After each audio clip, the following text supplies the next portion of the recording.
C'est important de parler d'installation de parquet parce que c'est un projet valorisant et un investissement qui est important. Plusieurs facteurs influencent la pose d'un parquet, tels que le type de sous-plancher, les taux d'humidité, l'essence du bois et même les types de fixation.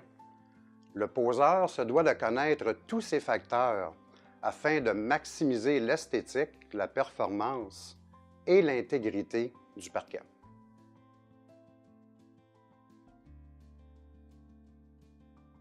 Les différentes méthodes d'installation de plancher de bois franc sont au nombre de 3. La toute première, c'est l'utilisation de fixation mécanique, c'est-à-dire les clous et les agrafes. Le deuxième type de fixation est par encollage et le troisième type est par ce qu'on appelle les planchers flottants. Quand on parle de fixation mécanique, le clou doit être utilisé avec un outil de type manuel ou pneumatique, alors que les agrafes ne peuvent utiliser qu'un outil pneumatique. La colle, bien sûr, le seul outil requis est la truelle afin d'étendre la colle. Les colles aujourd'hui offrent plusieurs formulations. Des formules qu'on appelle 2 dans 1, 3 dans 1. Ce qu'on veut dire par un 3 dans 1, c'est que la colle a également des propriétés physiques de pare-vapeur et de membrane insonorisante. Et évidemment, le plancher flottant ne requiert aucun outil spécialisé pour sa pose.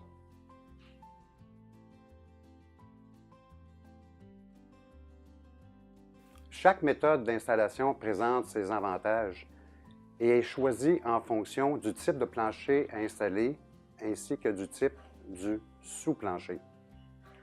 Évidemment, les sous-planchers en contreplaqué accueillent bien les fixations mécaniques, alors que les planchers de béton sont majoritairement collés ou flottants.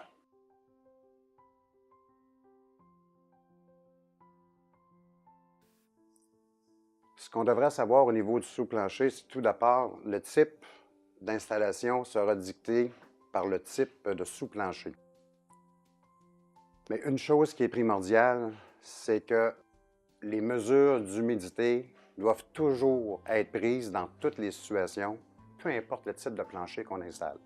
Et on doit s'assurer qu'il est selon les standards recommandés du manufacturier de bois franc. La surface d'un sous-plancher doit être sèche, la surface doit être propre et plane. On se doit de corriger les bosses ainsi que de remplir les creux afin de s'assurer qu'il n'y a pas de mouvement dans la planche. Les creux peuvent également provoquer une mauvaise adhésion de la planche au substrat.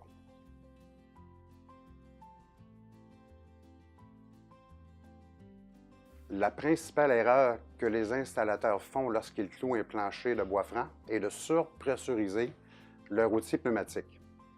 Une trop grande pression de l'outil provoque le fendillement du tenon qui permet le mouvement de la planche et peut même créer des grincements.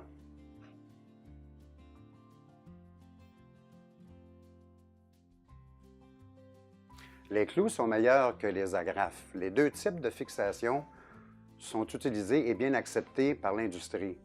Par contre, une étude récente d'un laboratoire indépendant de scientifiques du bois ont démontré que lors de fluctuations de l'humidité relative très élevées, les agrafes perdent jusqu'à 60 % de leur force de rétention contre 17 % seulement pour les clous. Un autre avantage du clou est en fait son empreinte physique qui est plus petite. Parce qu'elle est plus petite, elle va minimiser le déplacement de la fibre ainsi que minimiser le fendillement des languettes.